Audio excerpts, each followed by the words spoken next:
يا حاج ابراهيم. نعم. انت مبسوط بالوضع بتاع البلد النهارده؟ الحمد لله احنا كده بدأنا كده من الاول. احنا كده بدأنا من الاول. يعني الصفحه اللي فاتت ديت انتهت. نكنسلها بس كده احنا بدأنا حطينا رجلينا على اول السطر كده. كده بدأنا من الاول، من اول امبارح بدأنا من الاول. طب ايه رايك في وضع المؤتمر الاقتصادي ودعم الاقتصاد المصري؟ لا كده بسم الله ما شاء الله. دي الناس كلها عاوزه تقول ايه؟ الناس كلها بتساعدنا عشان نقف على رجلينا. ايوه. واحنا هنا بندمر في بعض يا عم الحاج.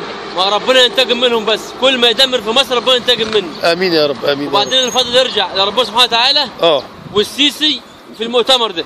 والشعب ورئيس السعوديه الله يرحمه. والناس اللي اتفقت والناس اللي اتحدت دي. جميع الدول العربيه اللي شاركت في المؤتمر. ماشي، تسلم يا عم ابراهيم. السلام عليكم. مع السلامه يا حبيبي. مع السلامه. عبده مساء العنب. مساء العنب. محمد معانا الحاج محمد ابو بهنسي. انت ايه رايك في وضع البلد النهارده؟ يعني وضع البلد فيه تفاؤل ولا الوضع انت شايف ايه؟ وضع البلد انت شايف فيه ايه النهارده؟ يعني احنا ماشيين للافضل وبناخد خطوه لقدام ولا بنرجع ورا؟ البركه في السيسي طبعا. البركه في السيسي. طب انت ايه رايك في المؤتمر الاقتصادي اللي هو دعم الاقتصاد المصري والناس اللي عاوزه تساعدنا عشان ننهض؟ هذا التلفزيون؟ على النت. ايه رايك يا محمد؟ على النت. لا اتكلم. طب ماشي كلمنا. على النت تاني؟ لا مش نازل. لا انا هنزل. طيب انت مبسوط بوضع مصر النهارده؟ يعني الوضع اتغير طبعا. امال ايه؟ يعني النهارده افضل من امبارح افضل. طب الحكم النهارده حكم السيسي افضل ولا حكم الاخوان الفتره اللي فاتت؟ بامانه ربنا هيحاسبك. بامانه قعدنا عايشين في امان. دي كفايه. يعني انت النهارده لو الناس الوقت عايشه في امان وكل حاجه متوفره. الكهرباء مش عارف تقطع. ونظام والتموين دي اعلى حاجه حصلت في التاريخ كله. من اول ما انتشت مصر لحد النهارده. يعني حاجه كانت ضايعه الحاجه كانت ضايعه طبعا. امال ايه؟ الحاجه كانت ضايعه.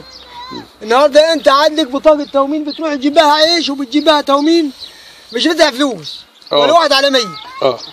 طب تقول ايه للناس اللي عماله تدمر في مصر مش عاوزانا ننهض؟ او اتقوا الله. مش عاوزين نقوم على يعني بقينا قومه يعني. اتقوا الله. والناس اللي موظفين في مصر وتربوا في مصر وربوا عيالهم من خير مصر، وهم اول ناس باخدوا فلوس عشان يدمروا مصر. مصر صرفت عليك لما بقيت راجل وتعلمت، تيجي النهارده تدمر فيها. حرام عليك. لا ما ينفعش. حرام عليك. ازاي تدمر في مصر وانت كده عايش على ارضها ومن خيرها وبتشرب من نيلها؟ ينفع؟ لا ما ينفع. كلنا عايشين على الارض ديت، لازم كلنا نحبها. لازم كلنا نحبها ونحمل همها ولازم كلنا نساعدها يا عم كنا عايشين اول في بلطاجه. يا والله كنا عايشين في بلطاجه حاج والله. وكان اول بخاف يروح للدكتور الساعه 1 ولا الساعه 2 بالليل. لا الله، هو الدكتور كان بيفتح لك باب العياده ولا ايه؟ ولا يقدر يفتح. هي كانت في عربيه تقدر تاخدك. تسرق وتولعوا فيها كمان لو فتحت. كانت في عربيه تقدر تاخدك لحد كفر السجن.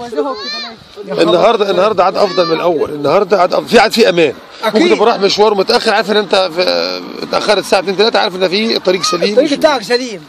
انما زمان كنت تمشي على الطريق تخاف انك تمشي. ياخدوا منك مرتك، ياخدوا منك عيالك. الله، هم مش ياخدوا فلوسك. هو مش خدوا من الناس. يموتوك، ياخدوا عربيتك، ياخدوا المكنه. يعني في جميع الاحوال انت خسران. اكيد طبعا. اما النهارده عاد في امان. كفايه ان انت قلت عايش في امان. انت النهارده بتشكر الشرطه وبتشكر الجيش. طبعا. وبتشكر كل واحد بيساهم في بناء البلد. اي واحد يعمل البلد على راسنا من فوق. ايوه. خايف على البلد على راسنا من فوق. عاوزين كلمه للسيسي اخيره. ايه رايك في السيسي؟ راجل طيب ومحترم. وماشي في البلد الامان. وربنا يعينا على مصر. ربنا يعينا علينا. لان الشيله تقيله. طبعا تقيله قوي. عارف لو على جد مش حد يقدر يشيلها الا هو برضه. ولو على جد، بص، لو على جد احنا سهله، اما في ناس بتحارب فيه. عاوزين الشيله دي تنخرم من حته عشان تقع. اذا كان مصر بحاربها من بره اكتر من اللي جوه. بس الاخطر اللي جوه. اكيد. اللي باكل منها وبشرب فيها ومتربي فيها. اللي جوه دي بدي ايه؟ بدي اللي بره المعلومات. وبدي الخط السير بتاع مصر ماشي ازاي. يا اخي ربنا يحمينا يا محمد، ربنا يحمينا. شكرا يا محمد، وصباح الخير. ويقويك يا سيسي. وصباح الفل. مع السلامه. انت بتحب السيسي؟ اعمل السيسي كده. اعمل عشان انا بسجل لك دلوقتي. دي اسمه ايه؟ انت بتحب السيسي؟ طب انت حوش ايدك بقى. اللي انت شفت المؤتمر الاقتصادي اللي كان جه على التلفزيون اول امبارح؟ طب ايه رايك فيه؟ ايه رايك فيه؟ يعني كويس ولا مش كويس؟ كويس؟ هيخلي بلدنا حلوه؟ هيخلي بلدنا حلوه؟ يعني المؤتمر الاقتصادي عشان دعم بص لي الاول، المؤتمر الاقتصادي ده عشان دعم الاقتصاد المصري هيخلي بلدنا حلوه؟ ولا انت شايف ايه؟ يا استاذ احمد هيخلي بلدنا حلوه؟ جدين؟ كتير؟ طب انت بتحب مصر؟ جدين؟ لا بتحبها جدين مصر؟ بتحب مصر جدين؟ جت كده اهو؟ جت كده اهو؟ بتحب السيسي؟ ها؟ اعمل للسيسي باي باي. كده اسمها ايه؟ سيسي. في اسمها ايه؟ انت اسمك ايه؟ احمد ابو ايه؟ بص لا بتتكلم يا عم، اسمك احمد ابو ايه؟ ابو ايه؟ ابو زغير ابو ايه؟ ايه؟ احمد ابو زغير عزازي. طيب اخر كلمه، انت بتحب السيسي؟ كتير؟ ماشي يا حبيبي، يلا مع السلامه. عيال انت جاي من الشغل ولا ايه؟ امال ايه؟ كنت في السوق يعني ولا كنت؟ لا كنت سارح وجيت من السرحه على هنا عشان رايح دمشق فكرة. بالنسبه لوضع الشغل النهارده افضل من سنه او من سنتين؟ لا ولا الوضع تعبان يعني؟ لا الشغل الايام دي احلى من الاول. يعني من سنه كده مثلا؟ طب في امان يعني وانت بتروح تحصل او بتروح تشتغل وانت بتلف؟ لا امان وكل حاجه. كنت الاول بتبقى ماشي خايف لا خايف ايه؟ لا بالنسبه مثلا ممكن يطلع عليك حد في الطريق بتاع. لا ما انا بروح فين؟ ما عرب عوده والخطيبه بس. طب الناس اتغيرت؟ افعال الناس اتغيرت؟ لا ان كان على الافعال اتغيرت قوي.